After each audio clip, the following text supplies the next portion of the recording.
Hi everyone, welcome to this next Crafternoon continued video. So today I'm going to be making sort of a Play-Doh soap. This is a really fun craft which I've done I think once before, and it's really satisfying. It's very you end up with something that's very fun to just kind of feel and play with, but which is also very useful. And you can also mould with it, and what I'm hoping to make today is a pea-shaped mould, which will set a little bit, and then you can use it like any other bar of soap. So what you will need some corn flour. So I've got this box here. Well, I have about half of what's actually in that box. We couldn't buy any more because, quarantine. I have some green food colouring. It's the only food colouring I could get. I have some coconut oil, or you can use any other kind of oil. And I have some soap here. And this is already quite nice smelling soap, so I won't be adding anything else smelly to it, but if you wanted you could use more heavily scented soap, or you could add some essential oils or something to it to make it smell really nice as well. Right, so I'm going to move in and focus on the bowl here. Right, so I'm going to start off our recipe with corn flour. So I'm probably going to use most of what's in this bag here. This is one of those recipes where I really wouldn't recommend weighing or measuring too accurately. You can really just eyeball pretty much everything, and frankly with corn flour it's liable to get very messy indeed, so you want to try and make it as simple as possible. Oh dear, this has already gone badly. Right, let's put that out of the way, try and knock everything into the bowl. Oh dear, it was always going to happen. The first thing I'm going to add a little bit of my oil. So I'm probably just going to add about a teaspoon of this. So this will make it nice and pliable and easy to mould. And also a little bit more moisturising for your hands. So if you're using food colouring, which I am, I'm going to add mine now. And I'm just going to add a few drops. There we go. This is quite weak food colouring. If you're using a gel food colouring or something, you'll probably need quite a lot less. So I'm going to start by mixing that in and see where that leaves me. Adding the colouring earlier makes it easier to mix it all in and get it even throughout. You can make a plain dough and then add your food colouring in later. So now I'm going to start adding my soap. I'm just going to add it a few squirts at a time. There you go. And then mix it up.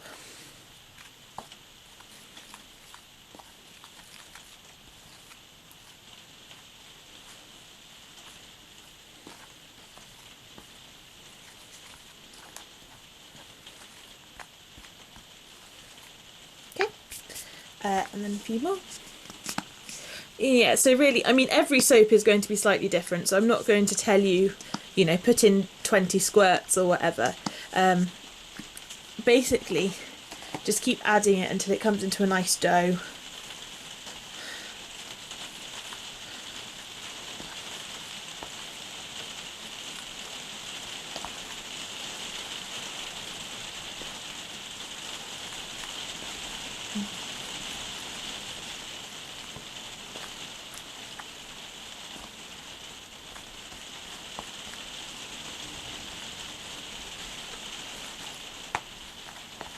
I'm starting to see a bit of the green colouring coming through. I'm not sure if you can see it on the camera or not.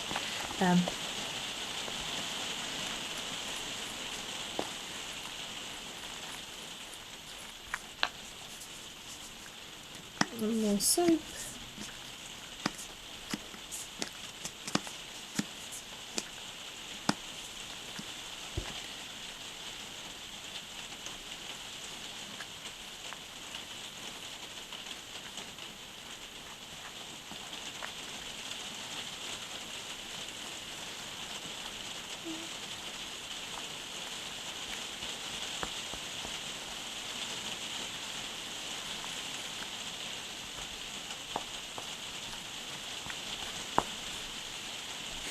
I can really smell my soap strongly now because I've added quite a lot of it at this point. I don't know. You can see I'm starting to get to this sort of breadcrumbish texture. Oh, corn flour is so weird. A bit more.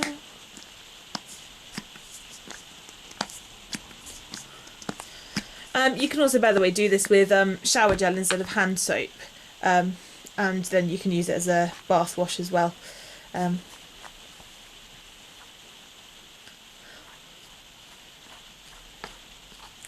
I think it can look quite pretty. I mean, I literally only have one food colouring, hence why I'm doing something which is very, very green. But if you have a few different food colourings, you can make all sorts of things. Flowers can work really, really nicely if you have a couple of different colours, and you know, you can really be very creative with it. Let's add a bit more soap. Starting to come together. Does need quite a lot of soap because it's I mean, if you think about it, you want there to be quite a lot of soap there because you still want it to foam up when you use it, and not just sort of run off and go down the drain.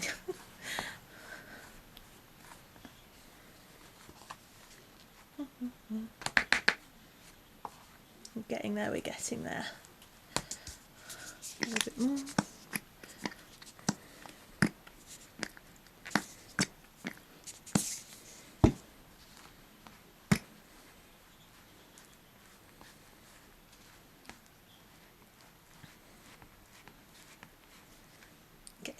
So we're starting to get to that texture that we're looking for now.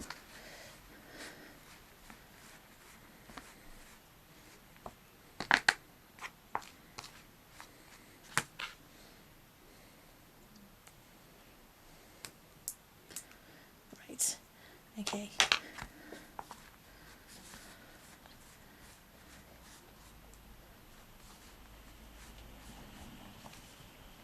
I should probably have used a bigger bowl for making this amount, really.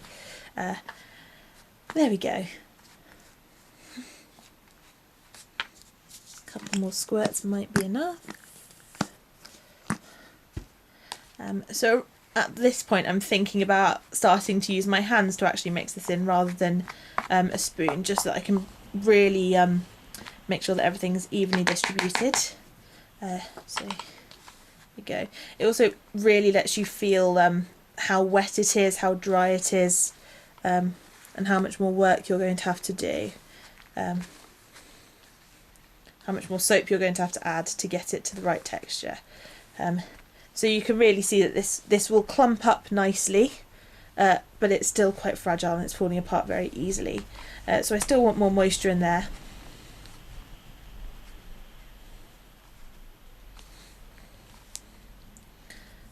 Then go back in with the soap.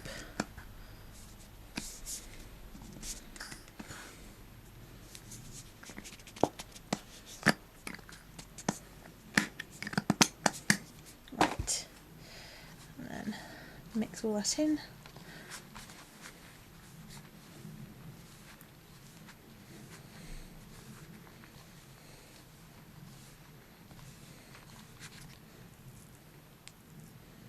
You see on my hands it's a bit sticky because I didn't mix it in with a spoon before I just got my hands back in there, so it'll stick a little bit.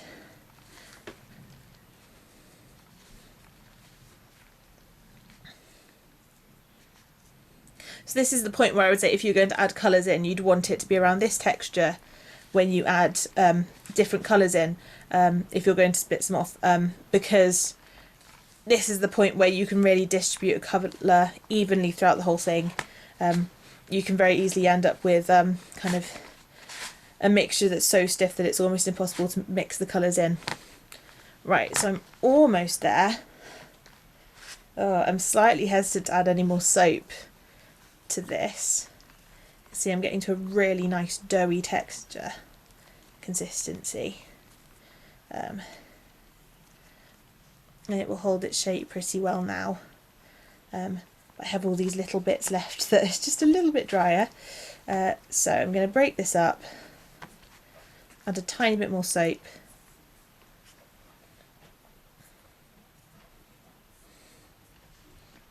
Maybe just one more squirt. Oh, nothing came out. Oh dear. There we go. Just to mix in those last little bits.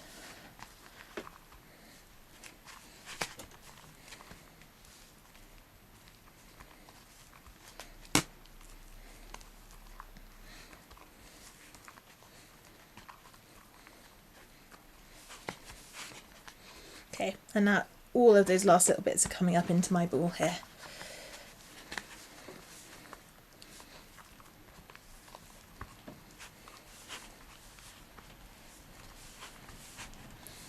Oh, there we go. We have our lovely little ball just taken up nearly all of those last little crumbs have all come together into this nice big ball. So now I'm going to get rid of the bowl and we're going to go on to the moulding stage.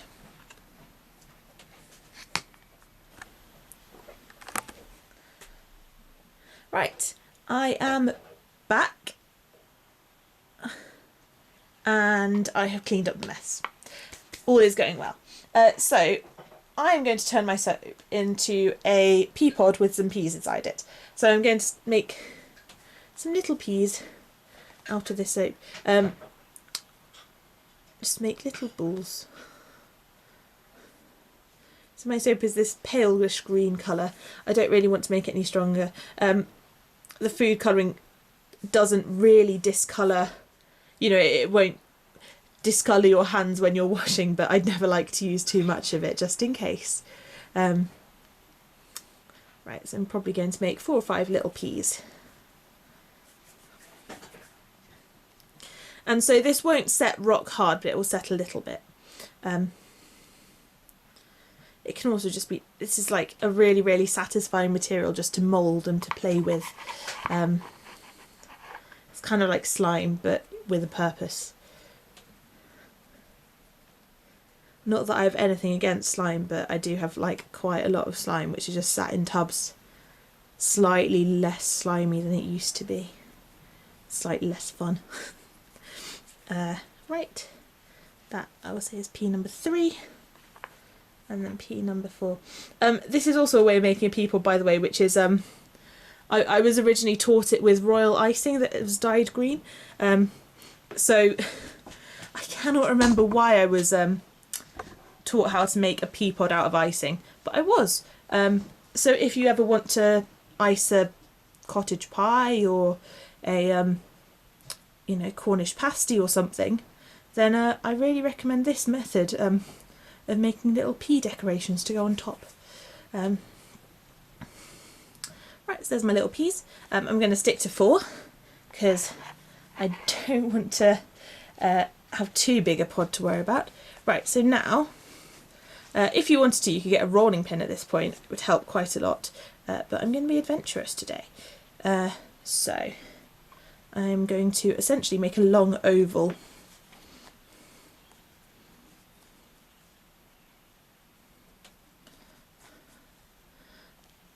This mixture is still just a teeny bit crumbly.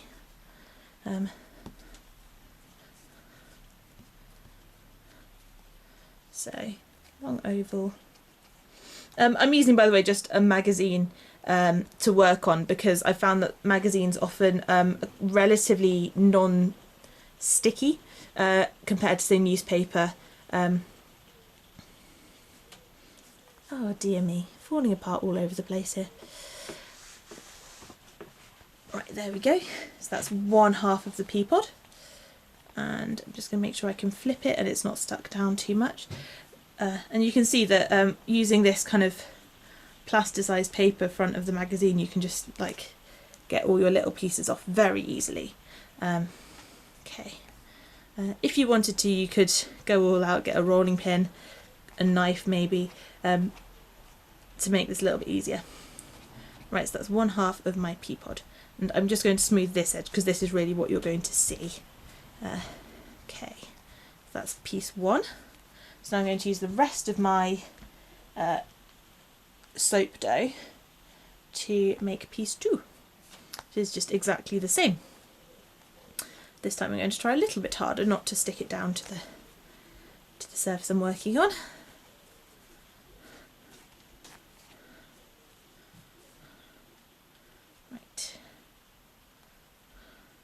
going to break off all those little bits. I don't want this to be too big. You really, I mean, you want to be able to see the peas poking out from the inside of the pod. Right,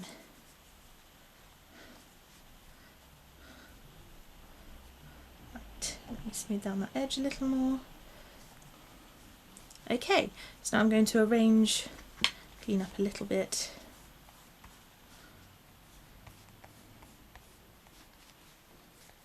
And I'm going to get my two halves, overlap just a little bit in the middle,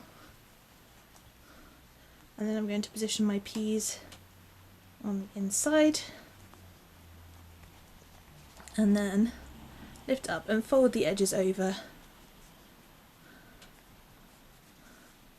and there we go. And hopefully haven't stuck down, or just a little bit, that's okay, that'll piece back together. So I'm just going to work along the edges, tucking the peas in.